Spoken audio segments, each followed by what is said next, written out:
오늘 수업할 내용은 분자의 진동운동이고요. 실험 목적은 분자의 진동운동과 적외선의 상호작용을 이해한다. 진동운동과 적외선이 어떠한 관계가 있는지를 이해하는 게 첫 번째고, 두 번째가 FTIR 스펙트럼 상에서 작용기의 특징들을 관찰하고 미지시류의 구조를 추측한다라고 되어 있는데, 사실 그 FTIR 스펙트럼만 가지고 미지시류의 구조를 추측하기는 굉장히 힘듭니다. 전문가들도 힘들고요. 그럼 여러분들은 더더욱 힘들겠죠. 그래서 이 부분에 대해서는 지금 어떻게 해야 할까 고민 중이고요. 사실 그 구조를 정확하게 추측을 하기 위해서는 FTIR 뿐만 아니라 뭐 NMR이나 MES 같은 추가적인 분석을 한 후에야 정확한 추측을 해볼 수가 있습니다. 그래서 그렇게 알고 계세요. 이제 빛과 분자의 운동. 저번 시간에 빛에 의해서 전자가 들뜨는 거였다면은 이번 시간은 빛과 분자의 운동, 그러니까 빛과 분자들의 운동 사이에 어떤 관계가 있는지를 한번 확인해 봅시다. 분광학은 빛과 물질 사이에 상호작용을 이해하는 학문 분야로서 분자에 의해 흡수, 방출 또는 산란되는 빛의 양 또는 진동수를 연구하는 광학의 한 분야이다. 근데 여기서 빛의 양 뭐까지가 사실은 저번 수업 시간에 했던 내용이랑 비슷한 거죠. 어떠한 빛을 줬을 때 어떤 파장의 빛은 흡수가 되고 다른 파장의 빛은 흡수되지 않는 그런 걸 비교함으로써 분자의 성질을 확인하는 게 저번 시간 내용이었고요. 이번 시간 내용은 이제 빛을 받았을 때 진동수가 변하는 것을 관찰함으로써 분자의 특성을 관찰하는 게 이번 시간의 내용입니다. 그래서 물질은 빛과 상호작용을 해서 병진, 회전, 진동 운동에 해당하는 에너지의 빛을 흡수하고 방출, 산란한다 라고 정의를 하고 있습니다. 우선 분자의 운동부터 살펴보면은 분자의 운동은 세 개로 나눌 수가 있습니다. 하나는 병진 운동이라고 해서 쉽게 말하면은 XY 지축상으로 분자가 어떠한 방향으로 움직이고 있는가를 나타내는 것이라고 생각을 하시면 될 것 같아요. 그냥 요 축상에서 분자가 어떻게 움직이고 있는지를 나타내는 게 병진 운동이고요. 회전 운동은 어떠한 중심 축을 기준으로 했을 때 분자가 어떠한 방향으로 회전을 하고 있는지를 나타내는 게 회전 운동입니다. 요 Z축을 기준으로 했을 때 이렇게 분자가 회전할 수가 있고 또 Y축을 기준으로 했을 때 회전, X축을 기준으로 했을 때 어떻게 회전하고 있는지를 나타나는 게 회전 운동. 진동 운동은 어떠한 분자들이 결합하고 있는 요 결합 길이가 어떻게 변하고 있는지 아니면은 결합 각도가 어떻게 변하고 있는지를 확인하는 게 진동 운동이라고 생각을 하시면 될 것 같아요. 그래서 분자의 진동 운동은 특히 우리가 이번에 볼 분자의 진동 운동은 적외선 영역대의 빛과 상호작용을 하는 그 파장대에 속해 있습니다. 빛의 파장과 분자들이 어떠한 관계를 가지고 있는지, 분자의 운동이 어떠한 관계를 가지고 있는지 한번 살펴보면은 우선 핵의 에너지 준위는 X선과 감마선이고요. 크기는 10의-10승에서 10의-12승 미터가 되겠습니다. 그래서 우리가 X선 같은 거는 이제 분자의 원자 구조가 어떻게 되어 있는지를 살펴보는데 많이 사용을 하고 있고요. 그리고 자외선과 가시광선이 저번 시간에 배웠던 그 영역이죠.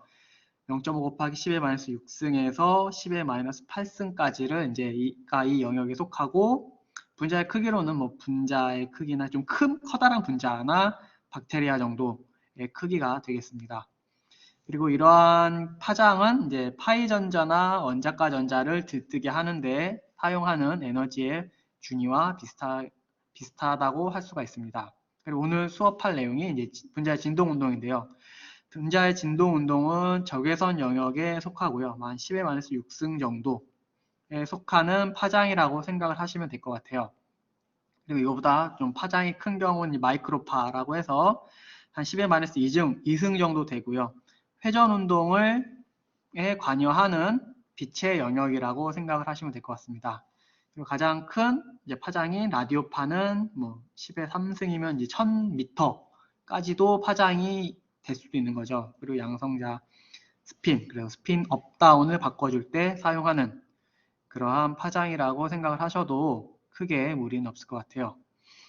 또 이러한 이제 파장대에 따라서 우리가 관찰하고자 하는 운동이 달라질 수 있다. 아니면 우리가 관찰하고자 하는 운동에 따라서 그거에 맞는 파장의 빛을 사용해야지만 올바른 실험을 할 수 있다라고 알고 계시면 될 것 같습니다.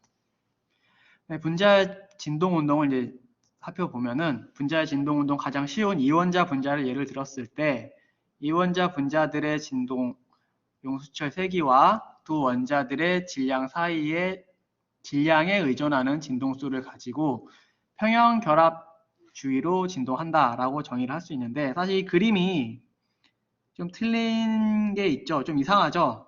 사실 우리가 여러분 책에는 뭐 벽에 붙어 있는 스프링으로 설명이 되어 있구나. 아니면 질량이 아주 큰 원자에 붙어 있는 질량이 작은 원자가 진동을 하는 모습이 조금 더 뭐라고 해야 되나? 합리적이라고 해야 되나? 왜 작은 거에 큰 게 묶여서 왔다 갔다 하는 거는 좀 보기에는 이상한 것 같아요.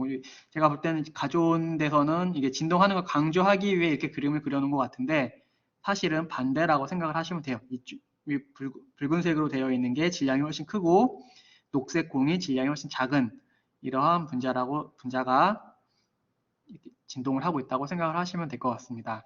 그리고 진동하는 범위는 여기 평형 결합 길이, 요 R0를 기준으로 했을 때 요 주위를 왔다 갔다 하고 있다고 일반학 시간에 배웠을 거라고 생각을 해요. 그리고 이러한 에너지가 진동 에너지가 점점 커지다 보면은 여기까지 오죠. 여기까지 오게 이거보다 더 큰 진동 범위로 진동을 하게 되면 분자가 이제 떨어져 나가는 이러한 현상이 발생을 할 것이라는 것을 예측을 해볼 수가 있습니다. 그리고 분자마다 표준 진동 방식을 가지고 있고 그래서 우리가 전자전이에서는 분자가 들뜰 때 대부분 최대 흡수 파장 하나만 가지고 있는 거를 실험을 했죠. 하지만 이러한 이제 진동 운동에서는 하나의 에너지 준위를 갖고 있는 게 아니고 여러 가지 진동 준위가 있는데 그 진동 준위에 해당하는 각각의 에너지를 가지고 있습니다. 표준 진동 방식을 가지고 있고 각 표준 진동 방식은 서로 다른 에너지 준위를 가지고 있어서 흡수하는 적외선의 파장이 다릅니다. 당연하겠죠. 다른 진동을 갖고 있기 때문에 다른 에너지를 갖고 있을 거라는 것은 상식적으로 생각을 해볼 수가 있습니다. 비유를 하면은 과일의 비유를 하면은 각각의 진동마다 다른 과일이라고 생각을 하면은 맛도 다르고 형태도 다르고 여러 가지가 다 다르잖아요. 뭐 비슷한 것도 있겠지만 그렇게 생각을 하시면은 크게 무리는 없을 것 같아요. 그래서 진동 보시면 여기 신축 진동이랑 굽힘 진동이라는 게 있는데요. 신축 진동은 이제 분자 결합 길이가 변하는 진동을 신축 진동이라고 하고요. 각도가 변하는 진동을 굽힘 진동이라고 합니다. CO2 분자의 경우에는 두 개의 신축 진동과 두 개의 굽힘 진동이 있는데 신축 진동을 할 때 어떠한 축을 중심으로 대칭에 있으면 대칭적으로 움직이고 있으면은 대칭 신축 진동이라고 하고요. 만약에 어떠한 축을 중심으로 했을 때 비대칭으로 움직이고 있으면은 비대칭 신축 진동이라고 합니다.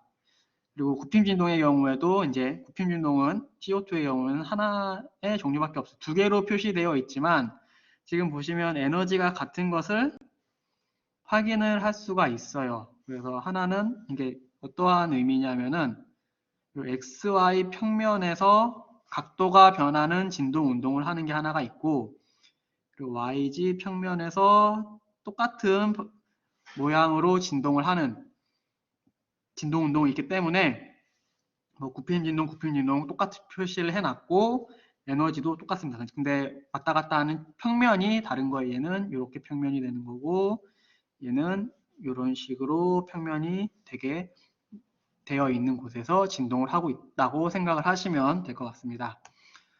그래서 각각의 진동 운동은 서로 다른 영역의 적외선 영역을 흡수하기 전에 당연히 요 에너지 값이 다 다르기 때문에 당연히 다른 에너지 영역의 다른 영역의 적외선 에너지를 흡수할 거고 적외선 흡수 스펙트럼으로 분자 구조를 예측을 해볼 수가 있습니다.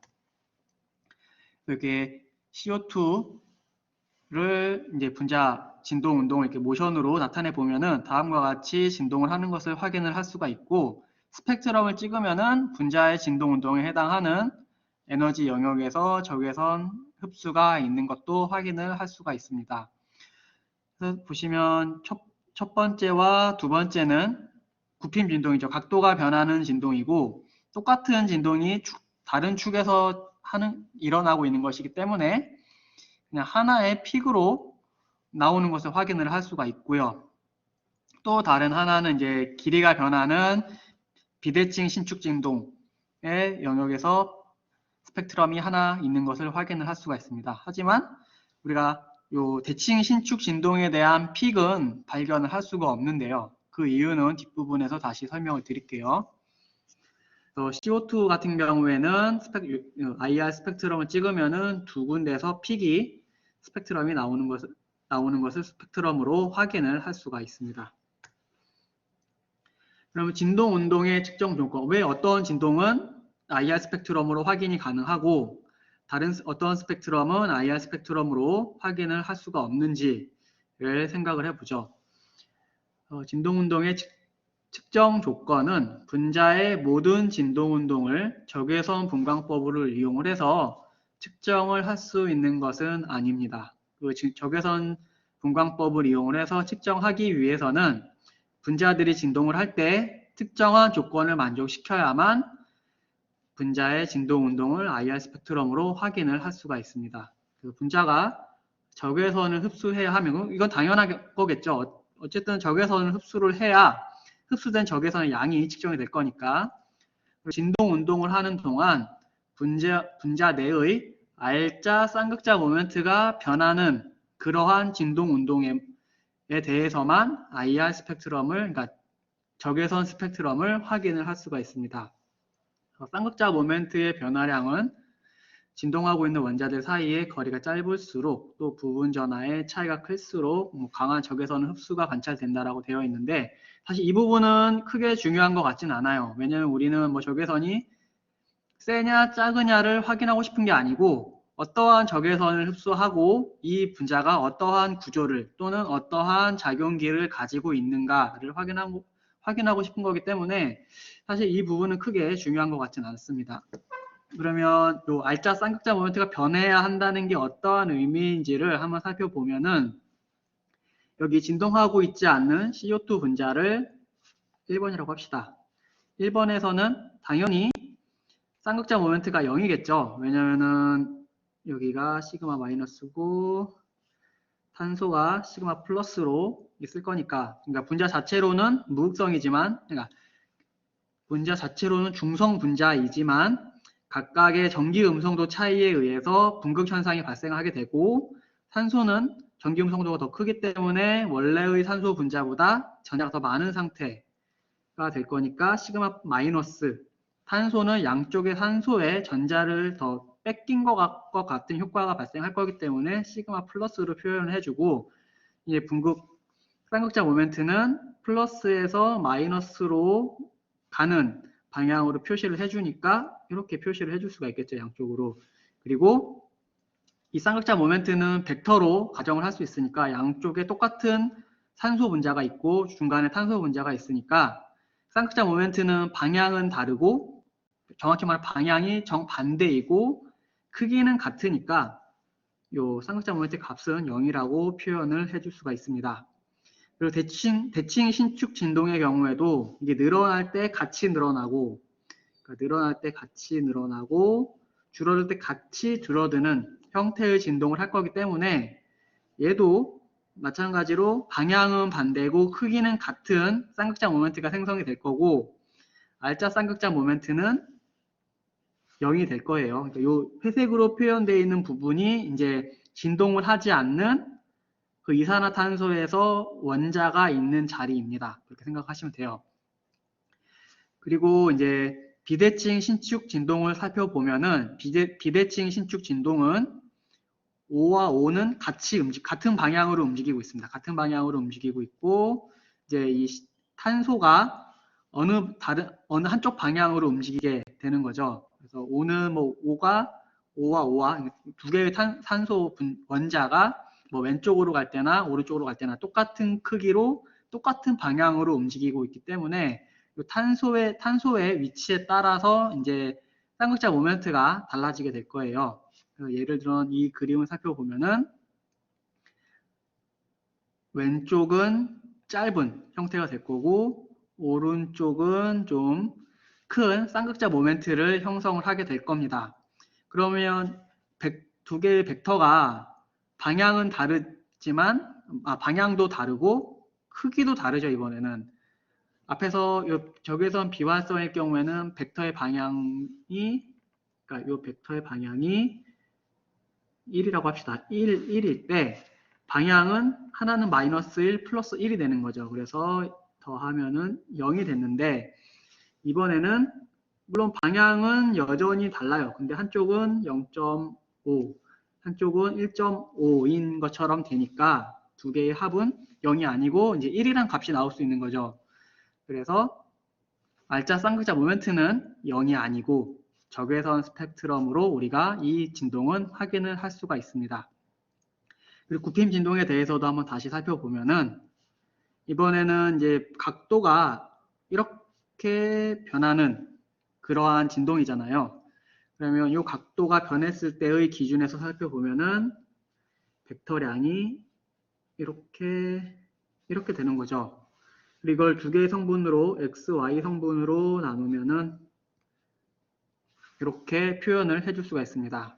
그러면은 요 x 성분에 대해서 한번 살펴보면은 x 성분은 첫 번째와 마찬가지로 방향은 다르고 크기는 같은 벡터 성분으로 표현해 줄 수가 있고 y 성분에 대해서도 표현해 주면은 0.5 이번에는 방향도 같고 크기도 같은 이런 벡터량으로 표현을 해줄 수가 있을 거예요. 그러면 x 성분에 대한 벡터량은 삭제가 되고 y 성분에 대한 벡터량만 남아 있으니까 이번에도 0이 아니죠. R자 쌍극자 모멘트가. 그래서 굽힘 진동에 대해서도 IR 스펙트럼을 확인을 할 수가 있습니다. 그럼 여기서 의문이 드는 게 그럼 이 대칭 신축 진동의 그 진동 운동은 어떻게 측정을 할 수 있냐?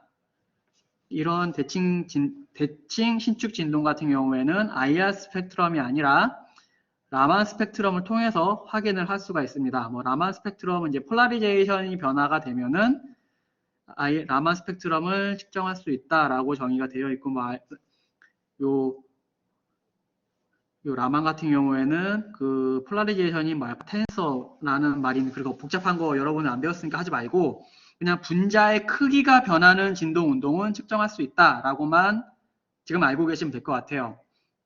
그래서 만약에 대칭 신축 진동과 비대칭 신축 진동을 예를 들면은 얘는 이 산소 원자가 같은 방향, 같은 크기로 움직인다고 했죠. 그래서 전체 크기는 이 산소와 산소 사이로 정의를 했을 때 이 진동을 해도 비대칭 신축 진동을 해도 크기는 변하지 않습니다. 왜냐하면 같은 방향, 같은 크기로 움직이고 있으니까 요 탄소만 이 사이에서 왔다 갔다 하고 있는 거죠. 그래서 크기가 변하지 않기 때문에 라만 스펙트럼을 측정할 수가 없고요. 대칭 신축 진동의 경우에는 이제 크기가 변할 수 있죠. 그러니까 원래 탄소 크기보다 크게 커졌다가 다시 원래대로 돌아오는 진동이기 때문에 원래 이산화탄소를 기준으로 했을 때 크기가 변하는 진동을 하고 있기 때문에 라만 스펙트럼을 통해서 대칭 신축 진동 운동에 대한 스펙트럼을 확인을 할 수가 있습니다. 그래서 진동 운동은 그러니까 모든 진동 운동을 확인할 수 있는 건 아니고 요 R자 쌍극자 모멘트가 변하는 진동 운동을 해야만 측정을 할 수 있다. 이거는 반드시 알고 계셔야 해요. 다음에 이러한 IR 스펙트럼이 이제 중요한 이유는 화합물들의 작용기는 고유의 적외선 흡수 영역을 가지고 있기 때문에 우리가 어떠한 물질을 합성을 했을 때 그 물질이 잘 합성이 되었는지 아니면은 우리가 원하는 작용기가 잘 붙어 있는지 그런 거를 확인할 때 많이 사용을 하고 있습니다. 간단하게 찍을 수도 있고 이러한 것도 간단하게 확인할 수 있기 때문에 그러한 용도로 많이 사용을 하고 있고요. 화합물들의 적외선 스펙트럼을 분석함으로써 분자가 가지고 있는 작용기와 구조를 그래서 예측을 해볼 수가 있습니다. 그래서 여기 전체적 스펙트럼에 프리퀀시가 타수로 표시되어 있고요. 싱글 본드, 트리플 본드, 더블 본드. 이제 이 핑거프린트 영역이 이제 작용기들을 확인할 수 있는 영역이라고 대부분 그냥 그렇게 정의를 하고 있어요. 이쪽에는 이제 싱글 본드가 어떠한 영역에서 분자 진동 흡수 에너지를 갖고 있는지 이런 것들이 다 표시되어 있는데 아마 여러분 교재에는 이것도 있고 이렇게 테이블로 되어 있는 것도 있을 거예요. 그런 걸 참고해서 이제 분자를 분석을 하시면 됩니다. 아이고 또 안 고쳤네. 아이고.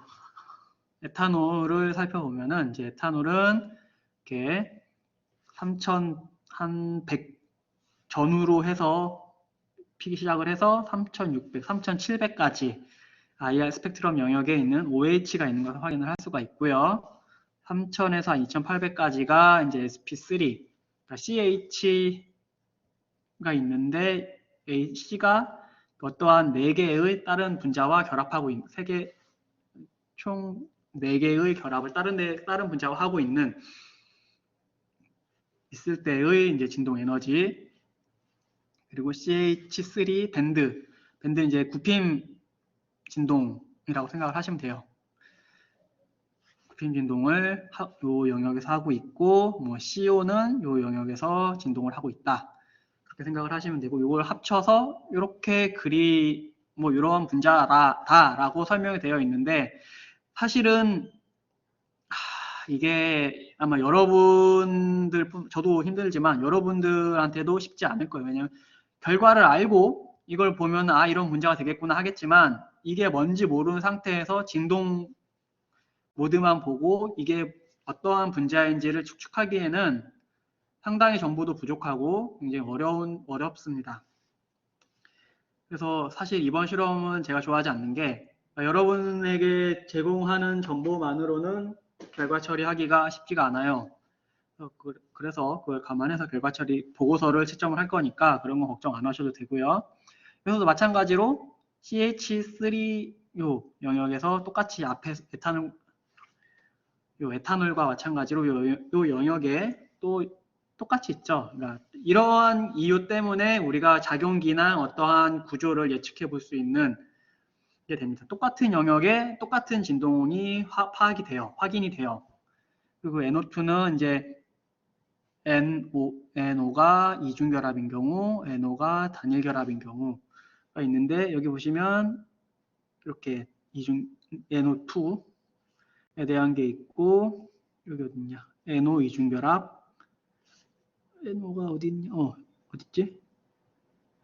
이게 지금 표시가 안 되어 있는 것 같아요. 이게 있는 게 있고 없는 게 있어서 이런 걸 이제 잘 찾아서 하시면 됩니다. 이 부분에 NO에 대한 거는 지금 이 테이블에는 없는 것 같아요.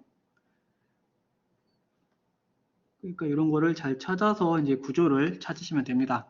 이게 여러분 책에 제대로 예시가 되어 있는 내용이죠.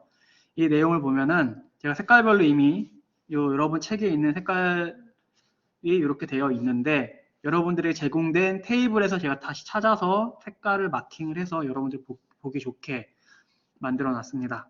3,000, 1, 2, 3 3,300대부터 3,600 정도까지가 NH 스트레칭에 대한 영역에 해당하고요.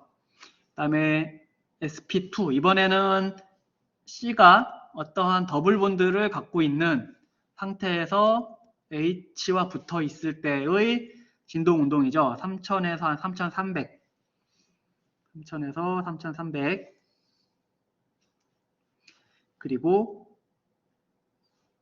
그리고 이제 SP3 아까와 똑같은 3000에서 한 2800에 해당하는 진동 운동 범위가 여기 표시되어 있고요.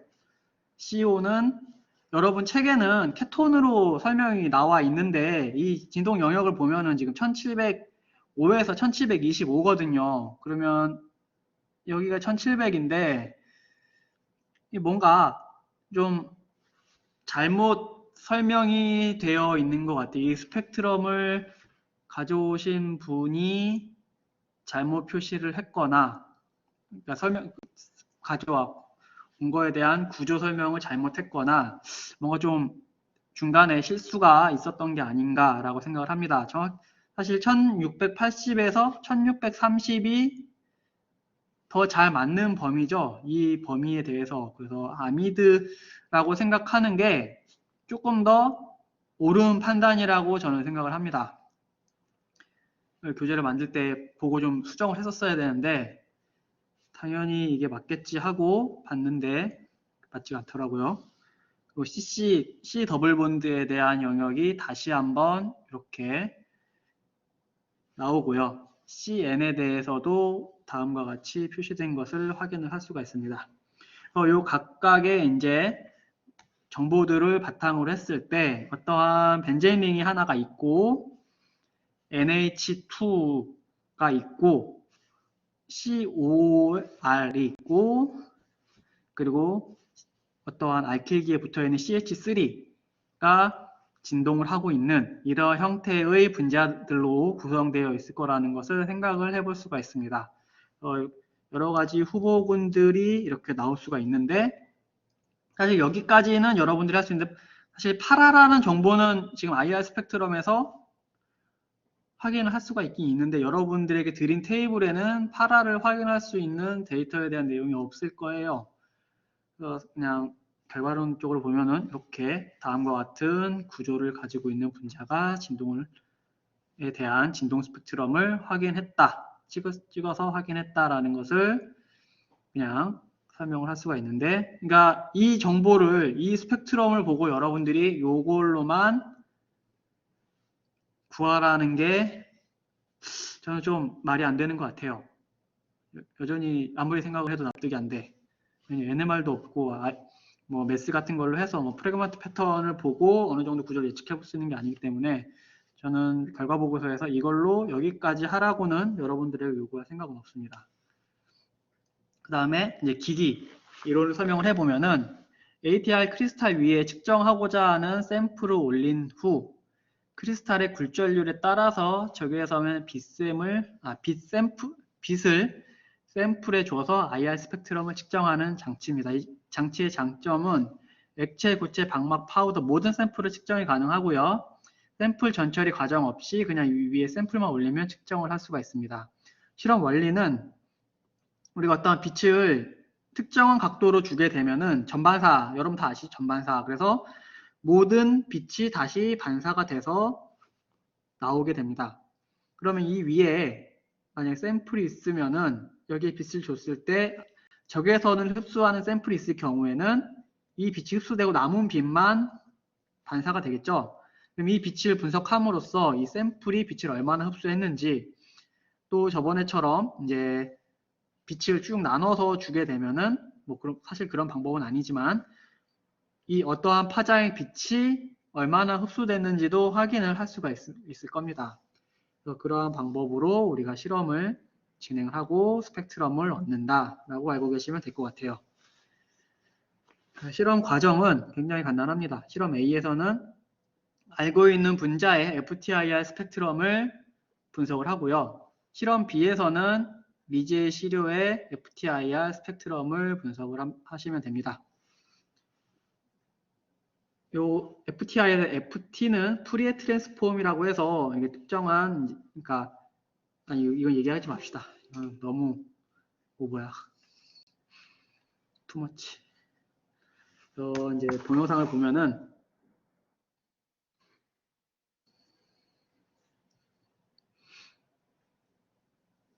실험 기구 및 시약으로 적외선 분광기는 당연히 필요할 거고 약수저, 미지 시료 그래서 샘플 A에서 C, 스포이드 등을 사용을 하고 있습니다. 그래서 알고 있는 분자의 적외선 스펙트럼을 분석하는 것은 여러분에게 나눠드린 그 테이블, 요 흡수 파장 표 1을 보고 분석을 하시면 돼요.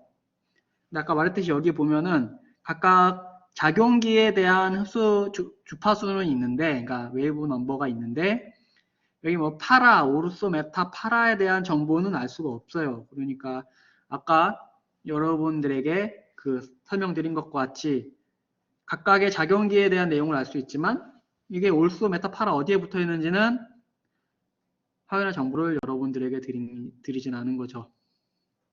만약에 여러분이 직접 제대로 분석을 하면은 그거에 대한 내용을 찾아서 픽을 찾아서 이게 어디에 있다는 것까지 확인을 해야 정확한 픽 분석을 하는 겁니다.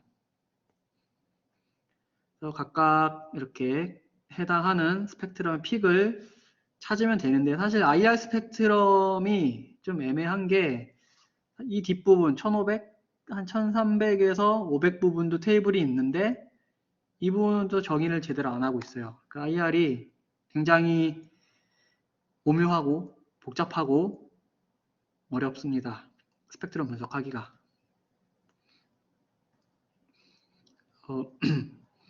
관련된 그 픽의 위치를 찾아서 이 분자가 어떠한 분자의 성분을 갖고 있는지를 확인을 하고 이제 결과적으로 다른 데이터, 그러니까 뭐 NMR이나 아까 말씀드렸던 매스 스펙트럼 같은 걸 이용을 해서 결과 픽 분석을 하시면 돼요. 그러니까 이런 게 어렵다는 게 아이고, 여기서 2745, 3095 이거를 픽으로 여러분 같으면은 픽으로 생각을 할 수 있을까요? 저는 제가 1학년 때 이걸 배웠다면 이거는 노이즈로 생각했을 것 같아요. 뭐 2230 정도는 돼야 이걸 픽이라고 생각할 수 있지. 시그널 투 노이즈 레이쇼만 봐도 뭐 2배도 안 되는 이런 거를 뭐 100번 양보해서 3095 정도는 그래요. 픽으로 생각할 수 있지만 2745 정도는 그러니까 이런 걸 보고 분석을 해야 돼서 사실 IR 분석이 말씀드린 대로 쉽지는 않습니다. 미지시료에 대해서도 똑같이 이제 이거는 여러분의 스펙트럼을 얻어서 분석을 하는 거죠.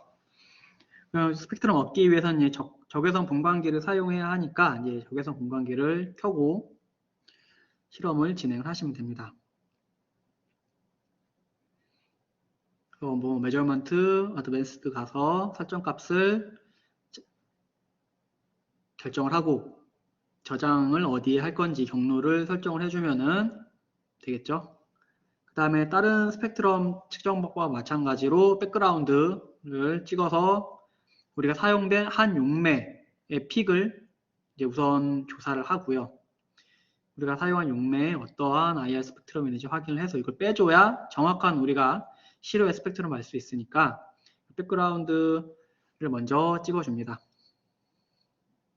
그 후에 우리가 이제 측정하고자 하는 샘플을 찍어주면 되겠죠. 그래서 용매를 올리고 고체 시료를 소량 뿌려서 녹인 다음에 스펙트럼을 찍어주면 됩니다. 그러면 우리가 원하는 어떠한 스펙트럼을 얻을 수가 있을 거예요.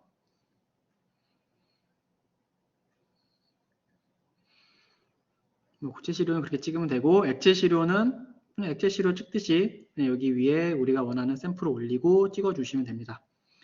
사실 측정 방법은 크게 어렵지 않아요. 시간도 그렇게 오래 걸리지 않아요. 하지만 모든 그러니까 기기를 사용하는 실험은 사실 기기를 사용하는 그 순간에는 크게 어렵지 않아요. 시료를 만드는 과정이 좀 오래 걸리고 결과를 분석하는 과정과 시간은 더 오래 걸리고 그러니까 그게 사실 주라고 생각하시면 돼요. 기기를 분석하는 실험에서 우리가 어떠한 결과를 얻었을 때 그것을 분석을 하고 나름대로 논리적으로 해석하는 게 가장 어렵고 가장 중요한 과정이라고 생각을 하시면 될 것 같아요. 데이터 포인트를 테이블로 이제 우리가 원하는 위치에 저장을 해야 우리가 원하는 데이터 값을 불러와서 결과 처리를 하겠죠. 이렇게 저장을 하고 확인을 하시고 끄면 됩니다.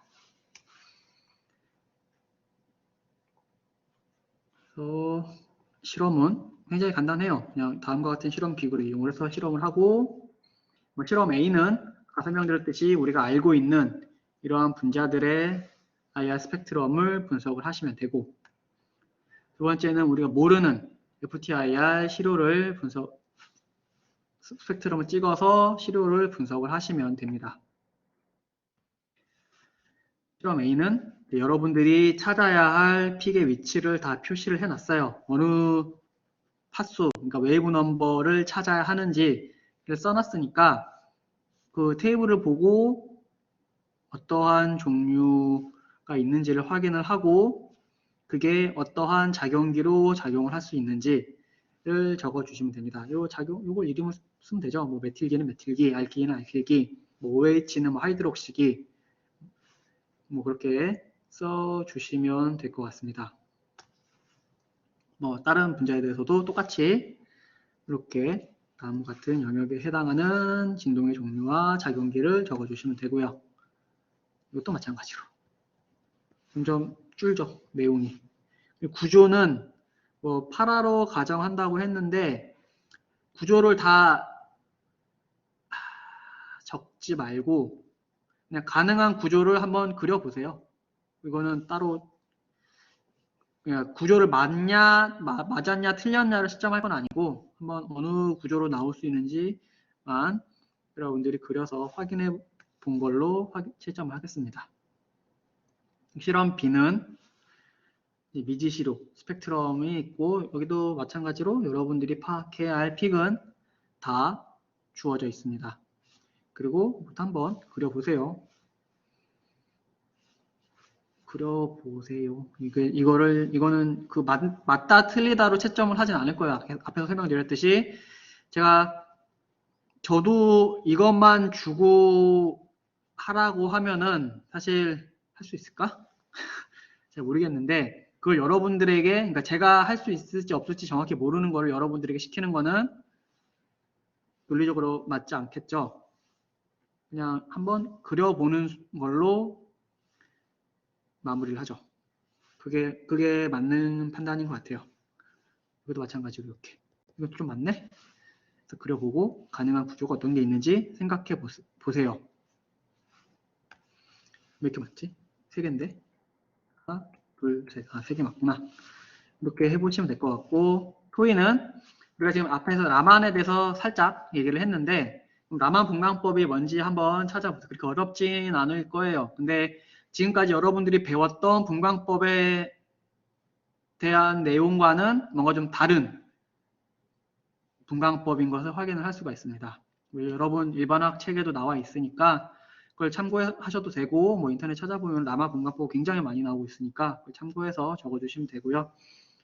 물분자와 이산화탄소 분자 모두 3원자 분자죠. 하나는 CO2고 하나는 H2O고. 근데 분자의 표준 진동 개수가 다릅니다. 구조에 따라 진동 개수가 다를 수가 있어요. 다르고 뭐 다른 이유를 한번 설명해 보고, 이거는 굉장히 쉬운 노멀 모드를 분석해 보면 금방 나오니까 왜 다른지 생각해 보고 진동 방식을 그림을 한번 그려 보세요. CO2는 제가 물론 알려드리긴 했지만 그래도 다시 한번 여러분 손으로 그려 보도록 하세요. 이거는 진동 방식을 그리는 거니까 뭐 IR이나 뭐 라만 IR 액티브나 IR 적외선 스펙트럼으로 확인할 수 있거나 라만 스펙트럼으로 확인할 수 있는 게 아니고 그냥 이 분자의 진동 모드는 요렇게 몇 개가 되고 그 각각의 진동 모드는 이렇게 진동을 하고 있다 라고 그림을 그려주시면 돼요. 손으로 그리시면 됩니다. 인터넷을 찾아서 그 진동 모드를 찾아서 붙이는 것도 인정해 드릴게요. 그래서 이런 식으로 표현이 되게, 그러니까 요거는 없어도 되겠죠. 이런 건 없어도 되고, 여기 이렇게 해서 그리면 되겠죠.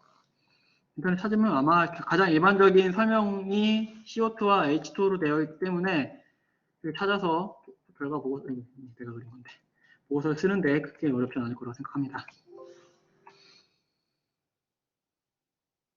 그리고 요거 이제 제가 올려드릴 거니까 이 표를 보시고 결과 보고서를 작성을 하시면 될 것 같습니다. 요거 토의가 하나 더 있어요. 분자의 전자전이는 스펙트럼 X축이 파장인 나노미터를 사용했죠. 분자의 전자전이에서는. 근데 진동운동에서는 파수를 사용을 했어요. 파수를 사용한 이유가 있을 겁니다. 왜 똑같은 나노미터를 사용하지 않고 파수를 사용했는지 그 차이 설명해보고 그 이유를 설명하는 게 세 번째 내용입니다. 그래서 오늘 수업한 내용은 희한하게 쉽진 않지만 내용이 또 많습니다.